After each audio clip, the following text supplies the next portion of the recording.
Było sobie kiedyś pewne królestwo, którym rządził bardzo mądry król. Miał jednak bardzo wiele spraw i bardzo mało czasu i trochę sobie nie radził z tym, którymi sprawami należy się zająć jako najważniejszymi, które rozstrzygać, na nic nie miał czasu. Postanowił dowiedzieć się, które sprawy są najważniejsze, którymi trzeba się zająć jako pierwszymi, jakimi ludźmi, jakimi sprawami trzeba dać sobie spokój. Zwołał wszystkich swoich doradców i pytał każdego, czy ktoś wie, jakie są te sprawy. Nikt nie potrafił mu odpowiedzieć, nikt nie wiedział, jak dać królowi mądrą odpowiedź. W końcu ktoś mu powiedział, że wysoko w górach mieszka pewien pustelnik, znany ze swojej mądrości i on będzie mógł królowi odpowiedzieć. Król więc wybrał się ze swoją świtą w drogę. Kiedy dotarł do polany, na której mieszkał pustelnik, jego towarzysze zostali na polanie, a król sam pieszo udał się do pustelnika. Znalazł pustelnika pracującego w ogrodzie, który akurat kopał jakiś rów w tym ogrodzie. Podszedł do niego i powiedział: mędrcze, mam dwa bardzo ważne pytania.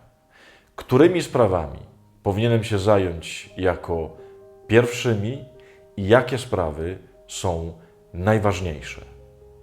Pustelnik spojrzał na króla, ale nic nie powiedział i kopał dalej. Król poczekał chwilę, nic się nie zmieniało, więc zadał jeszcze raz swoje pytania. Które sprawy są najważniejsze i którymi powinienem się zająć jako pierwszymi? Pustelnik spojrzał, nie odpowiedział i dalej kopał. Król trochę się zniecierpliwił, ale przyglądając się pustelnikowi zauważył, że jest bardzo stary i bardzo zmęczony, więc zapytał, czy może mu pomóc. Pomyślał sobie, że jak skończy kopać, a król pomoże mu szybciej to zrobić, to może mu odpowie. Pustelnik się zgodził. Podał mu łopatę, sam usiadł obok na trawie, a król kopał. Kopał bardzo długo. Po kilku godzinach zadał ponownie swoje dwa pytania. Pustelnik nic nie odpowiedział, więc król kopał dalej. W pewnym momencie z lasu wybiegł człowiek z wbitym nożem w brzuch. Król i pustelnik rzucili się mu na pomoc, opatrzyli mu rany, napoili go, zaprowadzili go do domu pustelnika i wszyscy bardzo zmęczeni poszli spać. Kiedy obudzili się rano, król zobaczył, że ten ranny człowiek już oprzytomniały, siedzi obok niego, patrzy na niego i mówi: królu, wybacz mi. Król zapytał: ale co mam ci wybaczyć? Nie znam cię. Człowiek powiedział: kilka miesięcy temu skazałeś mojego brata na śmierć i postanowiłem się zemścić. Szedłem za tobą przez całą drogę, aż do tej pustelni i ukryłem się w lesie, czekając, aż będziesz wracał i wtedy chciałem cię zaatakować i zabić. Ale bardzo długo nie wracałeś, dlatego pobiegłem tutaj, ale złapali mnie twoi strażnicy i zranili mnie. Wybacz mi, królu, dlatego że ocaliłeś mi życie, dzięki tobie żyję. Przepraszam, że chciałem cię zabić. Będę od tej pory twoim wiernym sługą. Kiedy król wstał i żegnał się, żeby już odejść z tej chatki, jeszcze raz zapytał pustelnika: czy mógłbyś mi odpowiedzieć na te dwa pytania? Co jest najważniejsze i co powinienem robić jako pierwsze? Wtedy pustelnik spojrzał zdziwiony i powiedział: przecież masz już obydwie odpowiedzi.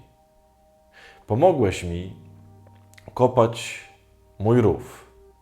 Dzięki temu nie zginąłeś, dlatego że gdybyś od razu poszedł, ten człowiek by cię napadł. Co to znaczy? Najważniejsze jest zająć się tym, co jest teraz. Nie co będzie kiedyś, nie co będzie potem, tylko sytuacją, którą właśnie napotkałeś. Tą sytuacją był mój rów. Jeśli chodzi o sprawy najważniejsze, to najważniejszy jest ten człowiek, który akurat przed tobą stoi. Na początku to byłem ja, a potem to był ten człowiek, który przybiegł i ocaliłeś mu życie. Królu, pamiętaj na zawsze. Najważniejsze jest to, co jest do zrobienia teraz i najważniejszy jest ten, kto stoi przed tobą. To jest odpowiedź na twoje dwa pytania. Czy w twoim dniu, w twoim życiu sprawy, które stoją przed tobą najbliżej, ludzie, którzy stoją przed twoimi oczami, czas, który masz właśnie teraz przed sobą, czy to są najważniejsze sprawy twojego życia?